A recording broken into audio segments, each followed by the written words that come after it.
Oui, alors donc effectivement, pour resituer un peu historiquement la chronologie des faits, la soufflerie a été placée en redressement judiciaire je crois en septembre, en août-septembre. En tout cas, nous, on a déclaré la cessation de paiement, c'est-à-dire c'est le moment où on ne va plus, on sent qu'on ne va plus pouvoir payer les salariés à un moment donné. On a déclaré ça en août. La soufflerie a été placée donc en redressement judiciaire avec 8 mois d'observation, ce qui veut dire que ça nous donnait un temps assez long pour redresser. Août de cette année. De cette année, 2009.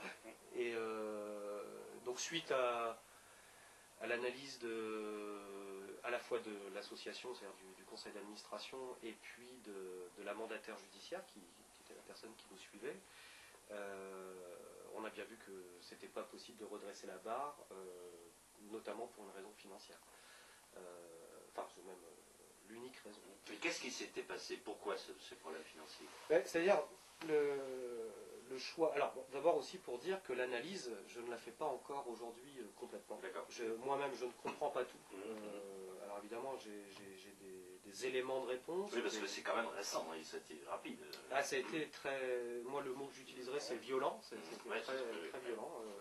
C'est-à-dire qu'effectivement, en août, on a vu qu'on avait un pépin dans les mois à venir. C'est-à-dire qu'on avait des pépins pour finir novembre, c'est-à-dire aujourd'hui.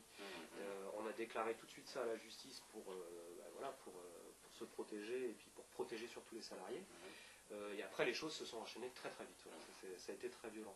Donc l'analyse, pour l'instant, moi je me suis un peu mis au vert et j'avoue que j'ai plutôt passé mon temps à ne pas penser à la soufflerie. Et en même temps, évidemment, j'y ai beaucoup pensé. Et j'ai pas tous les éléments de l'analyse. Ce qui est sûr, c'est que moi j'ai fait un choix qui est de longue date, hein, avec le conseil d'administration, c'est de respecter les règles du travail.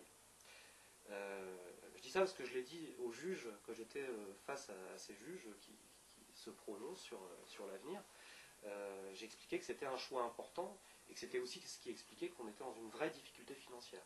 À savoir, la soufflerie, en fait, l'équilibre que moi je voulais trouver, c'est qu'il y ait une structure permanente, un noyau de personnes en CDI, en contrat à durée indéterminée, et que ce noyau fort et habitué à travailler ensemble, qui a une capacité de travail importante, puisse nous permettre de travailler avec beaucoup d'intermittents du spectacle, ou en tout cas de gens occasionnels, d'artistes, de techniciens, etc., qui puissent venir se greffer à des projets. C'est d'ailleurs ce qui s'est passé sur l'Utopia Crédit. Donc ça c'est le choix. Et après, le choix aussi, ça a été très vite. Moi j'étais intermittent du spectacle personnellement. Ça a été par exemple de me mettre moi-même en contrat à durée indéterminée.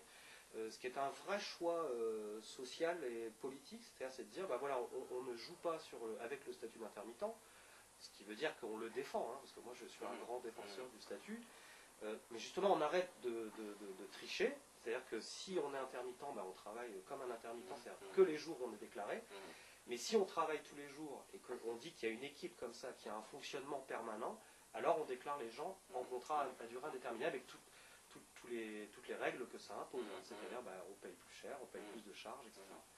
Alors ça, c'est le choix qu'on a fait nous. Je ne dirais pas que je le regrette aujourd'hui. Par contre, ce que je sais, c'est que c'est un choix qui coûte cher. Et que, évidemment, ça participe au fait qu'à un moment donné, les financeurs n'ont pas pu suivre. Les financeurs, c'est-à-dire la soufflerie a été très très bien financée.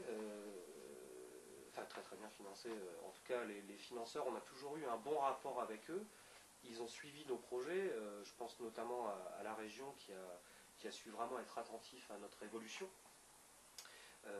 Et notamment sur l'Utopia Crédit, parce que évidemment c'est un projet qui demande beaucoup de moyens et qui se prépare aussi sur de nombreuses années. Donc là il y a une difficulté financière à résoudre, puisque le budget d'un projet comme ça il se fait sur 3 années. C'est très compliqué, parce que je ne vais pas rentrer dans les détails, mais en termes ne serait-ce que de trésorerie, il y a des vraies complications. Donc le rapport avec les partenaires a toujours été très bon.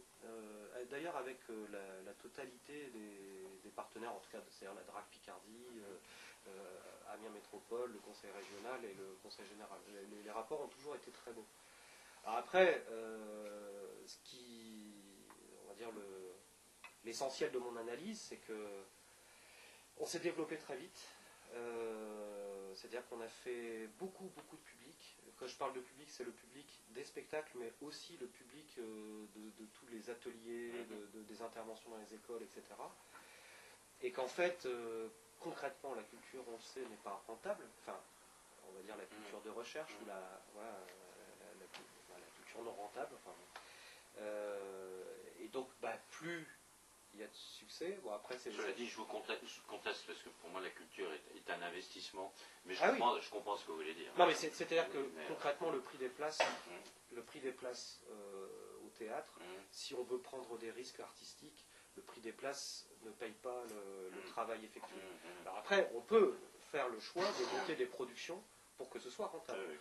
Bon, ça n'a pas été mon choix, et je critique d'ailleurs absolument pas les gens qui font ce choix-là. Ça peut être complémentaire aussi. Tout à fait, ça peut tout à fait l'être. Voilà, nous on a fait le choix d'un théâtre non rentable, enfin soyons clairs, avec effectivement une aide des pouvoirs publics. Alors les pouvoirs publics, ils ont fait, je dirais, ce qu'ils ont pu, sauf que face au nombre de personnes qu'on a touchées, au nombre d'activités qui étaient en place, ça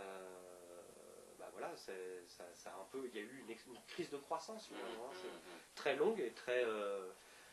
pour donner quelques chiffres, mais parce que c'est assez révélateur, la soufflerie a toujours doublé son budget chaque année. C'est-à-dire c'est quand même un chiffre important, c'est-à-dire jusqu'à la fin, jusqu'à l'exercice 2009. C'est-à-dire que le budget 2009 était 2 fois plus grand que le budget 2008. Et ça, c'est pas du tout sans poser de problème de trésorerie, d'organisation du temps de travail, etc. D'organisation des activités et aussi des équipes. Un autre chiffre aussi, le choix de salarier les gens et de respecter les règles du travail, ça se reflète dans un chiffre qui est assez simple, c'est que grosso modo 70% du budget de la soufflerie partait dans les salaires. Il y avait très peu de frais enfin je dis 70%, mais ça doit même être plus. Il y avait très peu de frais de décor ou de costumes, enfin de matériel, on va dire globalement. On a vraiment tout misé sur les salaires. Donc voilà, alors après, ce qui s'est passé, c'est à la fois, je pense qu'il y a une erreur de notre part, et là j'en porte la responsabilité en tant que directeur, de ne pas avoir été assez prévoyant sur les difficultés à venir, et de ne pas avoir été un assez bon chef d'entreprise finalement, de ne pas avoir mis de sous de côté, ou ce genre de trucs, qui sont des trucs qui peuvent échapper à un artiste, on peut l'imaginer. Et puis aussi peut-être une responsabilité des pouvoirs publics à ne pas avoir su écouter au bon moment ou à pas avoir su dire non aussi peut-être. C'est-à-dire peut-être qu'un projet comme Utopia Crédit, peut-être qu'il aurait fallu dire non, nous n'avons pas les moyens de faire ce projet-là. Voilà. Tout ça est très compliqué à justement analyser aujourd'hui. Bien que dans une aventure comme ça, il n'y a pas de conseiller, quoi, une sorte de tutelle, pas de tutelle au sens mise je contrôle les trucs, mais quand un projet comme ça, il n'y a personne qui fait une évaluation ou qui justement met en garde sur, même de manière positive, dire ok on est bon, mais attention, ceci, cela, ça se règle finalement, c'est une sorte de deal entre partenaires, il y en a un qui mise sur l'autre, quoi.